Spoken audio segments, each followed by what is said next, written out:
और एसी चलाने के लिए हिट एंड ट्रायल मोड पे कि सगला ही खटका दबा दो चाल जासी, ऐसे ऐसे अधिकारी बन के आए हैं। तो उन्होंने अपने संघर्ष को सिद्ध किया है। कोई बहुत ज्यादा पहले से संपन्न होना ना तो कोई आवश्यकता थी और नहीं वो आवश्यकता मानी जाएगी। मैं ये कह रहा था कि कमजोर आर्थिक पृष्ठभूमि की बात करते हैं तो यहाँ पर जो बच्चे तैयारी करते हैं तो गोपालपुर तो संपन्न एरिया है।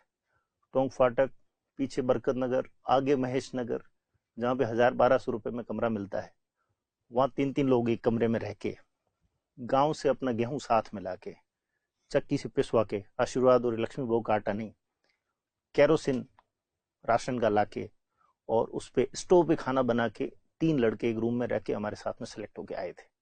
इन सब से तो शायद आपकी आर्थिक परिस्थितियां ज्यादा अच्छी होंगी। फिर कुछ लोग बहाना लेते हैं कि साहब नहीं, हमारी तो एजुकेशनल बैकग्राउंड है वो ज्यादा अच्छा नहीं है, तो आरएएस तो होशियार लोगों के लिए बनी है।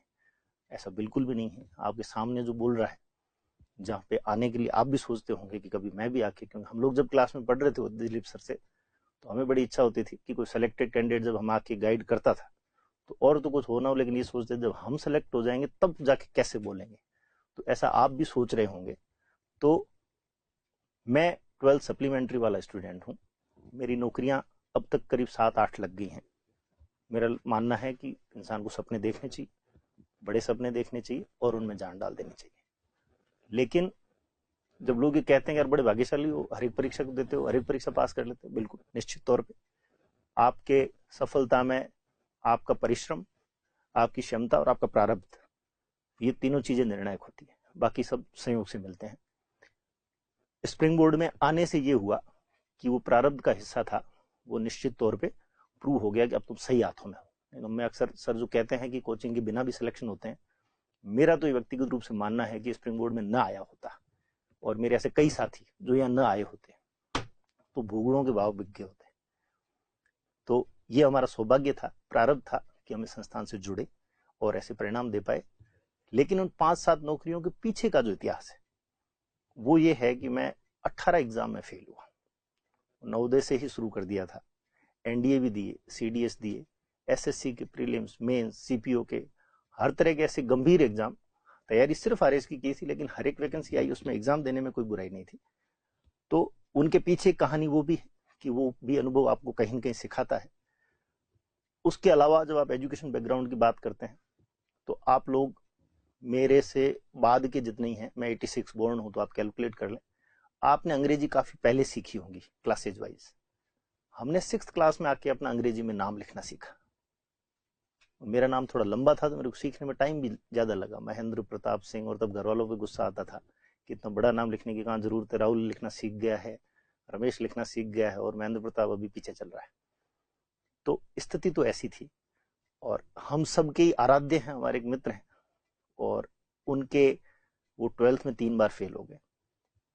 समझ में आता है, एक बार साइंस से फेल हुए, फिर दोबारा आर्ट्स ली तब फेल हो गए, तीसरी बार आर्ट्स से फिर किया तो फिर फेल हो गए।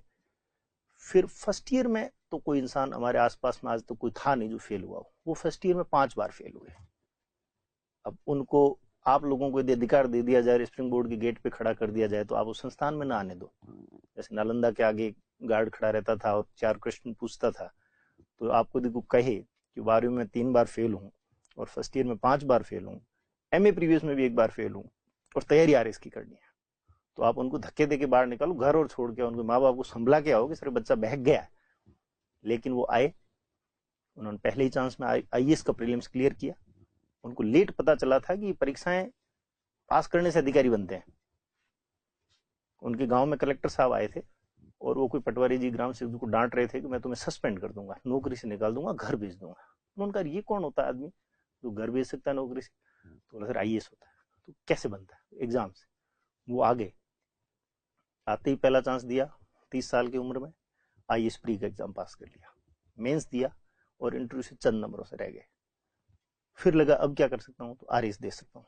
आरएएस दिया उन्होंने, 55वीं रैंक पे उनका सिलेक्शन हुआ पहले ही चांस में। पूरे राजस्थान, भारत के राजस्थान पत्रिका अखबार ने पूरे भारत में वो न्यूज छापी कि और वो आरएएस बन गया। उनसे तो आपकी मेरे हिसाब से एजुकेशनल जो प्रतिभा है आपकी उनसे अच्छी होगी। मैं मेरा ही बताऊं तो जब मैं 7th 8th में था तो उस टाइम हमारे गांव में 10वीं हुई थी मेरा गांव बाड़मेर की गडर तहसील, जहाँ से पाकिस्तान ट्रेन जाती है, उससे भी 30 किलोमीटर आगे है। और उस टाइम जब 10th हुई थी हमारे गांव में और 2 बैच निकले थे, तो उसमें शायद सभी लोग फेल हुए थे। 10वीं बोर्ड का इतना हुआ था जैसा आरएस का हुआ आपने बना रखा है, सभी फेल हुए थे।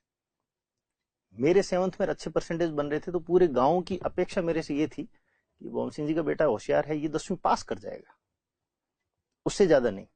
और मेरे से 1 साल पहले जिसके 2nd डिवीजन से जो पास हुआ था, तो पूरे गांव में इस बात का गुड़ बांटा गया था कि उसने 10वीं पास कर ली। तो इन पृष्ठभूमियों में ऐसे एजुकेशनल बैकग्राउंड से आके यदि हमारा सिलेक्शन हो रहा है, तो आप लोगों के चांसेस तो और ज्यादा अच्छे हैं।